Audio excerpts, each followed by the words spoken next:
Assalamualaikum warahmatullahi wabarakatuh.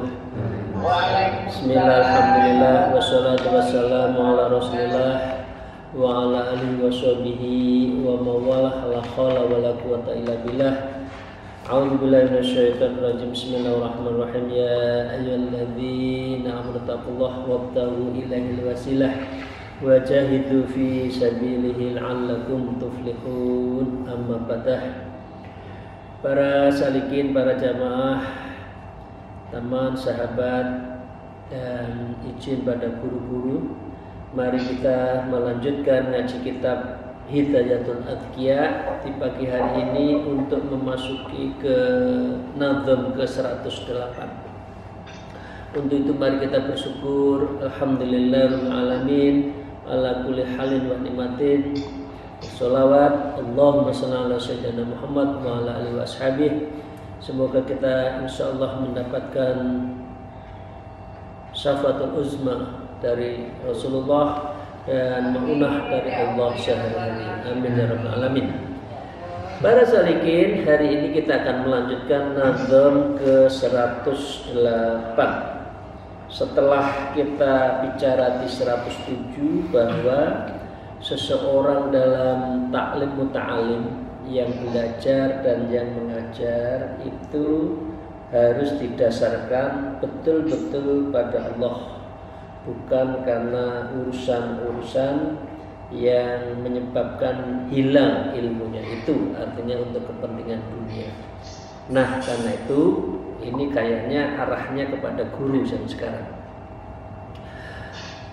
Saya lanjutkan, wa qala al-mu'allif fi hadzal kitab wa nalabima fi ulmiha fid darain amin ya rabbal alamin. A'udzubillahi minasyaitonir rajim. Bismillahirrahmanirrahim. Fa idza ra'a muta'alliman yaku 'alas dahwati muttabi'an hawahu mu'amilan. Fa idza ra'a, apabila kita seorang guru, ya, kita semua muta'alliman melihat muridnya, ya, guru itu bisa formal, bisa informal, bisa di kelas dan non kelas, bisa juga di pasurukan, di pondok. Yaku alas dahwat, kalau muridnya itu cenderung syahwat, ya ibadahnya kurang paten, tapi sering menghilang, ya, atau sering absen kalau di sekolah-sekolah itu, muttabi'an, kemudian itu selalu mengikuti hawahu, hawa nafsunya, maka dengan demikian itu dia lakukan keseharian muamilah, keseharian di dalam pergaulannya. Karena tidak semua murid itu kadang-kala tekun, ya, ada yang sekedar absen, ada yang juga yang penting tercatat sebagai murid, ya, tapi tidak menjalani proses belajar mengajar yang baik. Nah, seringkali guru kan melihat seperti itu. Nah, seperti itu juga mutakalian aidan ala romid dunya. Jadi yang ke-109-nya itu wa mutakaliban aidan ala romid dunya min ghairi minhajin mubahin fa'ila. Orang murid termasuk gurunya itu seringkali mutakalian dan juga rakus. Kemarin izin saya sebutkan kan, setiap naik kelas gurunya itu mengharapkan para wali murid memberikan sesuatu, ya, dikasihkan di lacinya atau di bawah taplak mejanya kan, ambil terima, dimasukkan. Nah, itu rakus. ya, aidan ala ramid dunya, dan dia selalu urusan dunia, jadi bukan urusan mencari ilmu. Maka dengan demikian min ghairi minhajin mubahin fa'ilan, dengan cara yang tidak dibenarkan menurut syariat. Dan orang seperti ini adalah orang yang dangkal pikirannya. Mengapa? Berpikirnya sesaat. Padahal kalau guru murid, gurunya mengajar bukan karena cari ceperan, muridnya belajar karena amirilah perintah Allah dan mohon ridhonya, itu akan amal jariah selama-lamanya. Tapi kalau dia lakukan dengan cara mendapatkan jangka pendek, ya itu berarti disebutkan dia itu adalah orang yang cara berpikirnya itu dangkal. Itu ya para salikin rahimakumullah di 109. Atau Auqat ta'ata ilman fardhi kifayah min qabli fardhil ain ilman wabtila. Kadang-kala seorang murid itu qad ta'ata ilma fardhi kifayah, dia itu mempelajarinya itu yang fardhi kifayah. Ada yang lain kok, enggak usah saya. Kadang-kadang kan gitu. Jadi dia tidak dalam posisi mencari yang di depan yang dia amalkan, dan dia yang penting menggugurkan kewajiban. Ya, fardu kifayah kan, ada orang wafat kemudian menyolatin fardu kifayah. Terus dan yang lain-lain ya, itu menyedihkan dia itu adalah ukurannya korelasional itu ya. Kalau orang itu mencari ilmu atau belajar mengajar itu ada yang subhat, biasanya dia malas kalau fardu kifayah. Kalau dia ada yang subhat, mengamalkan sunnah-sunnah, malas. Tapi kalau dia ada yang haram, yang wajib pun malas. Teorinya seperti itu menurut dawuhnya para salafus safinin. Jadi itu teori ya, kita introspeksi. Kalau kita rajin sholat sunat, alhamdulillah, berarti sudah terkurangi atau tiada yang subhat-subhat, apalagi yang mubah-mubah itu. Nah, biasanya murid yang tidak serius itu adalah qatta'a ilman fardhi kifayah, dan dia lebih ya mempelajari fardu kifayah. Nah, min qabli fardhi ain, daripada fardu ain, ya, ilman batilan, dan dia lebih akhirnya dipraktekkan. Jadi kalau fardu ain itu mahdhuh kan, kita transdensi. Kalau kifayah itu biasanya hubungannya dengan sosial, dan dia itu lebih senang yang sosial. Karena apa? Karena dilihat ya, mau jenguk orang sakit, mengantar jenazah, mensolati dan sebagainya itu ya, itu karena dilihat orang, kemudian dia itu senang. Nah, orang yang baik adalah yang mendahulukan fardu ain, juga tidak melupakan fardu kifayah. Kita semua yang rajin ibadah-ibadah yang wajib, dan ditambah dengan ibadah-ibadah sunnah, apalagi sunnah muakkadah ya, sunnah muakkad, dan juga sunnah-sunnah yang nafilah itu. Maka dengan demikian, kalau kita sudah melihat tadi guru dan murid yang kami duitan, yang semua ukurannya adalah uang, yang relasi belajar mengajarnya hanya mencari gaji, maka ini adalah cara berpikir yang dangkal, dan dia sangat rugi, dan dia akan hanya dapatkan di dunia, tidak di akhirat. Karena apa? Karena dia tidak ikhlas. Karena mencari ilmu itu hanya dua aja, yaitu perintah agama Thalabul ilmi fardhatun ala kulli muslimin wa muslimatin. Ya, utlubul ilma dan sebagainya. Carilah ilmu sejak dari yang ayunan sampai dengan liang lahat. Itu semua perintah kita jalanin aja. Jangan, ya ini orang tua seperti saya ya, jangan mengajari anak le sekolah anak ini nduk sekolah ini golek duitmu akeh. Jangan. Ya, ini meligi. Ya, meligi itu semata-mata menjalani perintah Allah dan mohon ridho Allah terhadap ilmu-ilmu yang ada itu.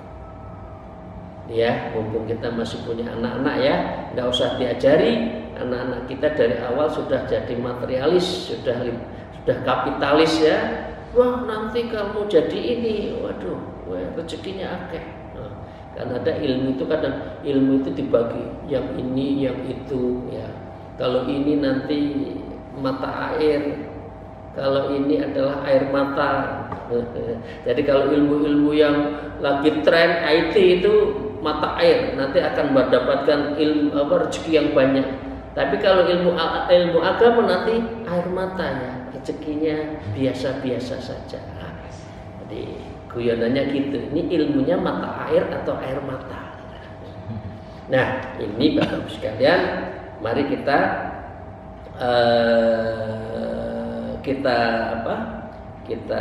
arahkan ya agar anak-anak kita itu betul-betul ikhlas dalam belajar.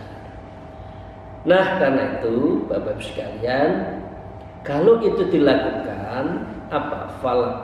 Falaqad tabayyana min qara'inil halihi qasdun li ghairillah fihi taghallan.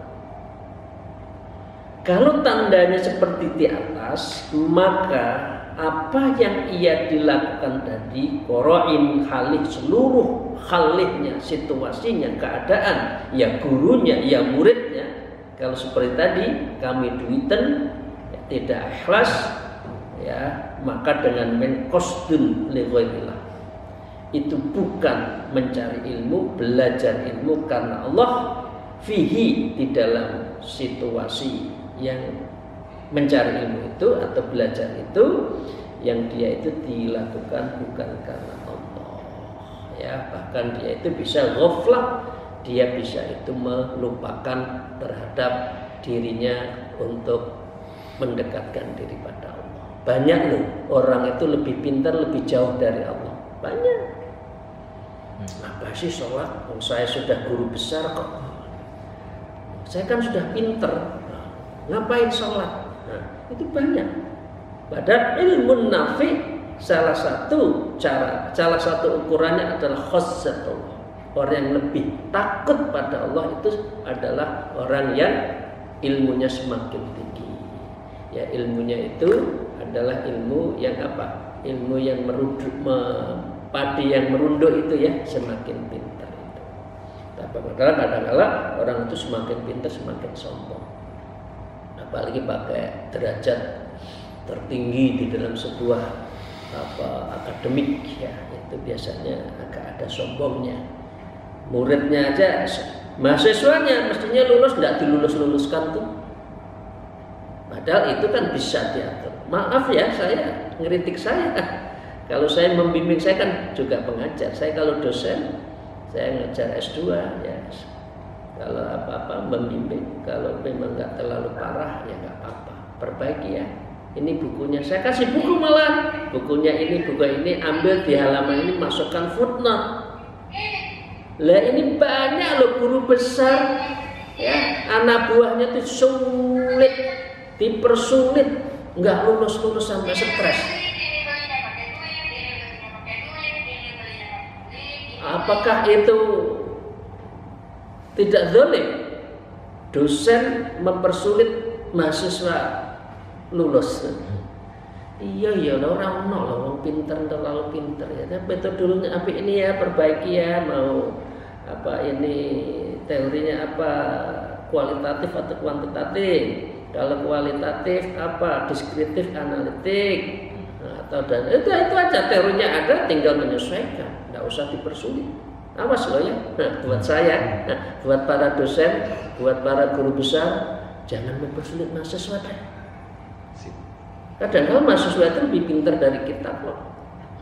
Kita jarang membuka buku-buku e-book, mahasiswa sekarang itu lebih berselancar di dalam ilmu-ilmu baru. Ya, itu sombong. Ya, biasanya kalau sudah seperti itu sombong. Kualitas itu bisa dicari on proses, ya, bukan dalam sebuah sebuah keangkuhan intelektual. Maaf, ya, saya kritik pada saya sendiri karena saya juga pengajar, ya, saya juga dosen dan saya juga membimbing gitu. Nah, menurut saya kok nggak pernah ya mempersulit bimbingan saya. Bukan berarti saya bodoh, enggak. Ya, atau orang yang mempersulit mahasiswa bukan berarti pintar juga enggak. Ya, semua itu ada ukurannya. Nah, dengan demikian kalau orang tadi ya semua karena urusan dunia qasdun li ghairillah. Tujuannya, makosidnya itu li ghairillah, bukan karena untuk Allah tetapi lid-dunya. Dan dia bisa menjadikan ghaflah kepada Allah. Nah, ini khusus yang sunnah. Wa kadza idza tarakkas shalah jamaah min ghairi ghudrin bal bi ayyatakasala. Biasanya para murid yang tidak ikhlas, ya, itu apa? Dia itu adalah tarkus shalat jamaah, meninggalkan sholat jamaah. Allahu akbar, Allahu akbar, sallallahu Muhammad Rasulullah, masih mungker. Alasannya capek loh. Kalau capek tidurnya lebih awal. Jangan lihat bola jam 2, jam 3 baru tidur. Ya gimana mau bangun jam 3:30? Tidak mungkin.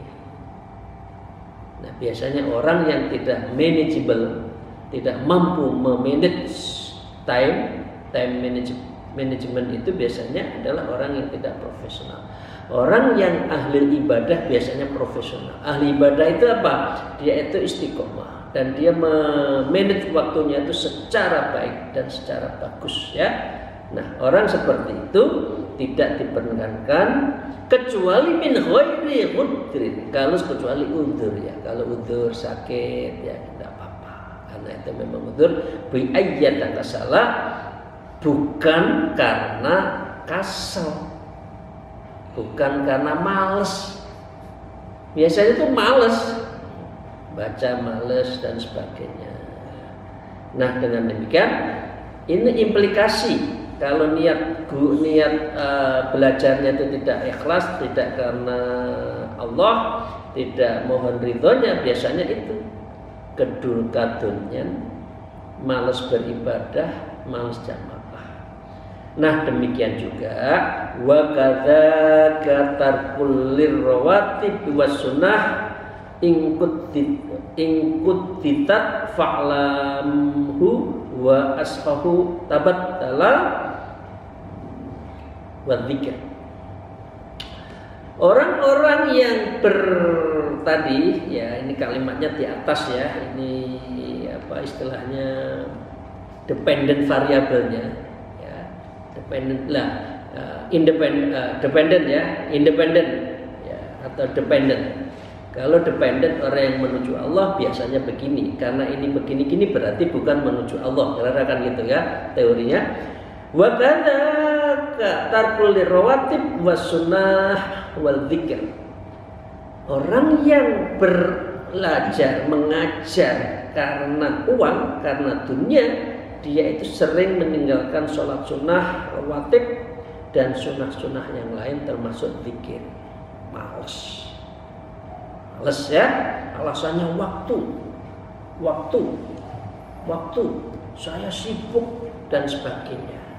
Padahal Bapak Ibu sekalian, saya ingin menyampaikan kepada Ibu sekalian yang saya hormati, zikir itu bisa di semua tempat, sambil kerja itu zikir. Saya akan tunjukkan 8 teknik zikir. Ini bagi orang yang sibuk, ya, bagi orang yang mengaku sibuk, alasannya sibuk, ya, sibuk nggak sempat saya ini. Ada zikir itu ada 8 cara berzikir. di dalam thariqah Naqsyabandiyah. Yang pertama adalah wasdardan. Wasdardan adalah menjaga diri dari kealpaan kita berhubungan, bertawajuh dan bermuhaddasah dengan Allah. Artinya dia membiasakan wasdardan, keluar nafas kita Allah, Allah, Allah bil qalbi. Tidak usah banyak orang mengatakan Allah, Allah, Allah, enggak, jangan. Ya, kelebihannya Naqsyabandi di situ, zikirnya bil qalbi, sir, orang nggak tahu. Jadi zikir yang pertama caranya itu adalah wasdardan. Ini bahasa Persia ya, yang dirumuskan oleh Syekh Khalid Al-Ghuzwani Al-Baghdadi. Ya, satu. Jadi tidak ada alasan orang itu saya nggak berzikir. Ya, ngalor ngidul sebaiknya jangan lupa tasbih itu di tangan. Ya.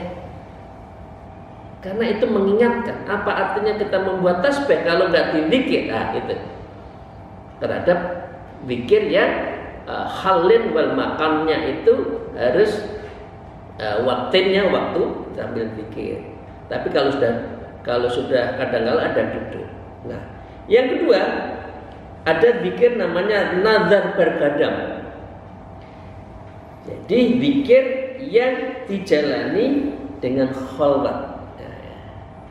Jadi Bapak Ibu sekalian yang khalwat ada zikir kaifiatnya ya, mulai dari proses kaifiatnya, kemudian terhadap cara duduknya, cara lidahnya di mana matanya dipejamkan sebagainya, itu adalah dia adalah orang yang suluk dan dia selalu bergadang. Bergadang itu adalah menunduk. Jadi orang suluk itu menundukkan kepalanya, keangkuhan akalnya ditundukkan pada hati, ditujukan pada susu kiri sebelah susu kiri turun 2 jari. Nah, itu ya, itu teknisnya. Orang kalau sudah zikir nazar bergadang itu ada gravitasi. Apa ya? Gravitasi ya, ada daya tarik bumi antara otak untuk nunduk kepada hati qalbu. Karena namanya zikrul qalbi. Ya, itu. Ini yang kedua. Jadi jangan alasan waktu ya kalau berzikir ya. Nah, ini lagi kerja enggak zikir ya. Yang ketiga safar darwatan. Orang yang berzikir itu safar, bepergian, artinya menghilangkan sifat-sifat kebiasaan yang lupa pada Allah, kemudian kita mendekatkan diri pada Allah, itu namanya safar darwatan. Itu zikir ketiga. Nah, yang ketiga yang sering saya sampaikan ya, namanya khalwat darul anjuman bil batin. Zikir di tengah keramaian sebetulnya dia khalwat. Jangan dikira orang-orang ahli tasawuf thariqah Naqsyabandiyah itu di tengah keramaian tidak zikir. Dia zikir, cuma orang nggak tahu. Karena ada dia tahu teknisnya. Namanya khalwat darul anjuman bil batin atau bil qalbi. Jadi dia khalwat di tengah keramaian. Ya, sebetulnya khalwat tapi di tengah keramaian. Kemudian yang ketiga, yang kelima adalah ya dakrat. Zikir ismuda terus menerus Allah. Itu teknis, jangan sampai kita itu lupa terpisah dengan Allah ya, baik itu dalam ismudat maupun nafi isbat. Allah Allah Allah, la ilaha illallah, la ilaha illallah. Nah, yang keenam bas kasat, yaitu menghela nafas ketika berzikir, kemudian membaca, menyerahkan dirinya itu adalah kepada Allah. Ilahi anta maksudi waridoka matlubi. Jadi setelah zikir sudah mulai lepas, ditutup dengan ilahi, kepada engkau lah ya Allah, anta maksudi, engkau yang aku tuju, waridoka dan ridhomu ya Allah, matlubi yang aku cari, yang aku tunggu itu ridhomu. Bukan naik jabatan, bukan kekuasaan, bukan ceperan, bukan amplop, maaf kasar ya, mohon maaf. Tapi waridoka matlubi. Oke. Ini yang keenam. Ini maaf, kemarin teman suluk belum saya ajarin ya, tapi ini untuk umum aja kan. Tapi teknisnya, kaifiatnya, baiatnya kan khusus yang suluk. Nah, yang ketujuh adalah nakah dasar, yaitu murid harus menjaga hatinya yang melintas walau sekejap, dia harus dekat dengan gurunya. Karena guru itu adalah wasilah. Kalau dekat dengan gurunya itu lebih, kabelnya itu lebih cespleng, gitu ya. Itu namanya nakah dasar. Nanti menjaga batinnya kepada gurunya, kepada Allah, dan semua amalannya, semua situasi, halin, waktin, zaman, ya, itu semua adalah selalu dituju pada Allah. Nah, yang kedelapan ini memang harus khusus. Yang kedelapan adalah bad dasar, tawajuh. Tawajuh berarti menghadapkan diri pada Allah tanpa berkata-kata, artinya nggak ada ucapan. Nah, ini biasanya di dalam suluk makomnya namanya makom wukuf. Wakom wukuf, wakofa, wukuf. Jadi diam dan dia hanya bertujuan Allah.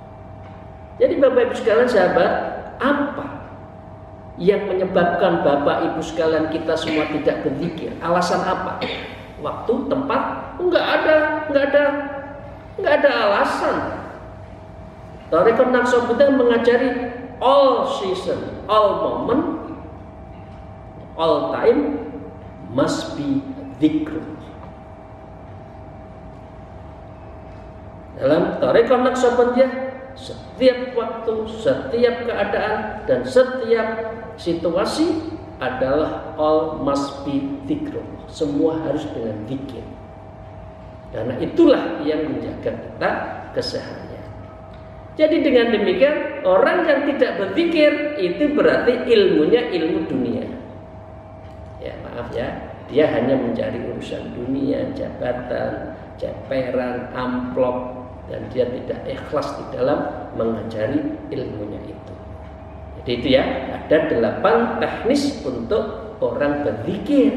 Jadi nggak ada alasan zikir. Oh, saya sibuk, dikasih tugas pekerjaan atasan saya, tahu-tahu mendadak. Loh, sambil kerja kan bisa zikir. Nah, seperti itu saya lanjutkan kan, tadi kan, wa kadzaka tarkul rawatib wa sunnati wa dzikr, ya. Ingkut kidat fa'lamhu wasfah tabattala. Karena itu ketahuilah bahwa bangkitkan dirimu semata-mata, ya, wasfah, bersihkan, jernihkan dirimu itu sebetulnya semata-mata tabattala, yaitu hanya pada Allah. Jadi Ibu Bapak sekalian, itu ya yang kita bisa kaji pada hari ini, belajar dan berzikir. Karena itu saya waktu Ketua Umum PMII membuat moto zikir, fikir, amal soleh. Dan alhamdulillah sejak tahun 91 saya Ketua Umum. Astagfirullahaladzim kalau saya ada salah. Sampai sekarang 891 sampai 2023 ini moto itu belum diambil oleh teman-teman PB yang sekarang. Jadi sudah ada 9-10 ketua umum masih tetap menggunakan zikir, fikir, amal soleh yang saya rumuskan sejak tahun 91. Nah, itu ya, amin ya. Zikir, fikir, amal soleh. Zikir, taklim, dan juga amal soleh. Demikian, terima kasih Ibu dan Bapak sekalian. Mohon maaf atas segala kekurangan saya. Dan besok kita akan bicara tentang al-ulama'ul ukhra, yang disebut ulama ahli akhir yang akan datang. Ini rasanya juga banyak ya, banyak menyinggung ulama-ulama ulama-ulama yang tidak didasarkan pada kealimannya ya. Mari nanti kita bahas di hari Kamis yang akan datang. di nadam ke 114. Makatan, mohon maaf atas segala kekurangan saya, mohon maaf atas kesalahan saya, mungkin ada yang tidak berkenan.